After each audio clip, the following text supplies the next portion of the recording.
इसका खेत जलाऊं। और ये मैंने अपनी कानों से जब से प्रभु में विश्वासी आया है, किसी के कान से ये नहीं सुना कि किसी के खेत जल गए। हालेलुया। ये सब शैतानिक दुष्ट आत्मा जो लोगों की मेहनत को व्यर्थ करना चाहती है। इन्होंने बोया रात दिन मेहनत किया फिर भी व्यर्थ करो। ये परमेश्वर की योजना आपके पास बचाने की, एक आपका तुनका भी इधर उधर नहीं होगा। Hallelujah hallelujah. हाँ 21 का 31। हाँ 22 का 31 और 32, 22 का 31। इसी रीति से जब तुम ये बातें होती देखो, जब ये बातें होते देखो, तब जान लो कि परमेश्वर का राज्य निकट है। मैं तुमसे सच कहता हूँ कि जब तक 32।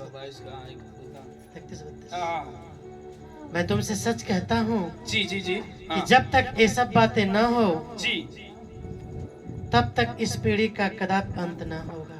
यस हालेलुया आमीन आमीन हालेलुया। 32 तक हो गया ना? 32 तक हो गया। 32 तक हालेलुया हालेलुया आमीन। हाँ और यूहन्ना 17 का 12 और 13, यूहन्ना 17 का 12 और 13। हालेलुया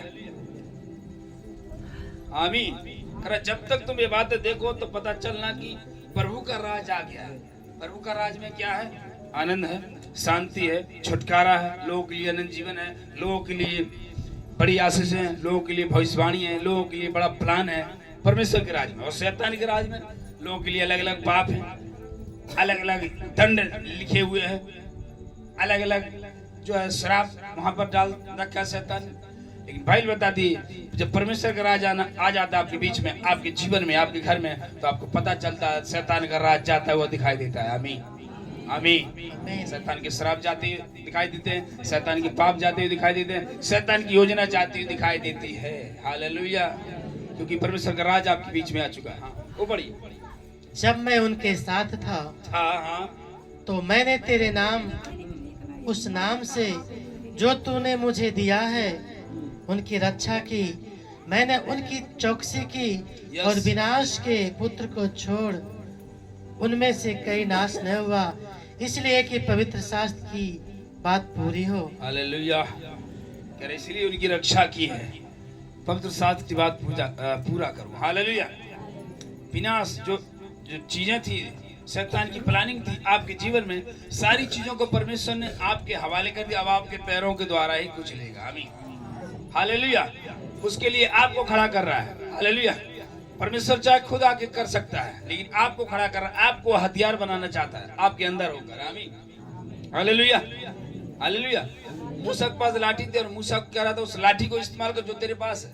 मैं चाहूँ वैसे भी हटा सकता हूँ राजा को, समुद्र चीर सकता हूँ, लेकिन मैं चाहता हूँ तेरे द्वारा हो, क्योंकि मैं तेरे अंदर लोग जाने की इसके अंदर परमेश्वर है, बड़े बड़े काम हो रहे हैं। आमीन। बेटा बेटी का क्या स्वीकार होगा? हर चीज बाप कर रहा है अपने हाथों से, तो बेटे का मतलब कोई कदर नहीं। हालेलुया।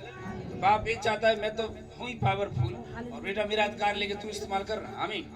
ताकि जाने कि तू उसका बेटा है सच में। ऐसा काम तो वो ही करता है। आमीन। ऐसा काम तो यीशु मसीह ही करता है, जो लंगड़ों को चलाता है, मुर्दों को जलाता, बीमारों को चंगा करता है। आमीन आमीन।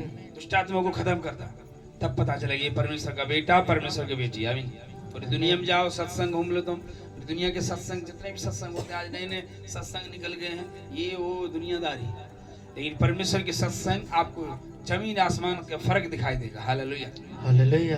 आमीन आमीन। यहाँ तो बुराइयां छुड़ाई जाती, यहाँ तो दुष्ट आत्मा निकाली जाती, यहाँ तो सच्चाई में चलने की बात कर रहे हैं, यहाँ तो परमेश्वर के पास स्वर्गीय चीजों को मन लगाने के लिए बात कर रहे हैं। और संसारिक चीजों में, संसारिक अलग, परमेश्वर से अलग चीज, अलग सत्संगों में तो वहाँ संसार की चीजों की बात करते होंगे। आमीन। लेकिन यहाँ संसार की चीजों को बात मन लगाने की बात नहीं कर रही भाई, स्वर्गीय चीजों पर मन लगाए। हालेलुया आमीन। और ये योजना है परमेश्वर की। आमीन। इसीलिए कह रहा है उन दुष्ट से बचाए रखना प्रभु, लोगों को जो इनको पीढ़ी से पीढ़ी तक दुख देता आया, अब ये लोग शैतान की सारी सेना को अपने पैरों से कुचलेंगे। हालेलुया। आगे जाएंगे नीति वचन उसका 3 अध्याय का 4 से पढ़ेंगे। हालेलुया। 3 नीति वचन 3 का 3 से पढ़ेंगे।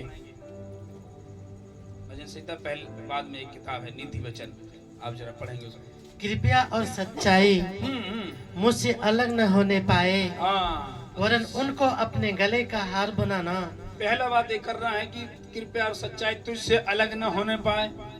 कृपया और सच्चाई, हम किस रास्ते में चल रहे हैं? सच्ची रास्ता है, इसमें कोई मिलावट नहीं, इसमें कोई गड़बड़ी नहीं, इसमें कोई दुरंगी बातें नहीं, इसमें कोई भी ऐसी छल की बातें नहीं। समझ रहे कि नहीं? आमीन। या कोई मिलावट नहीं, आमीन। ये छल की बातें नहीं, ये सच्चे सच्चे परमेश्वर की बातें हैं। आमीन। जिसके जीवन में कार्य करते और सच्चाई की ओर चलाना चाहते, इसलिए बाइबल बता रही है कि कृपया और सच्चाई तुझसे अलग न होने पाए, बल्कि उसको गले का हार बना लेना। आमीन, आमीन। आमीन।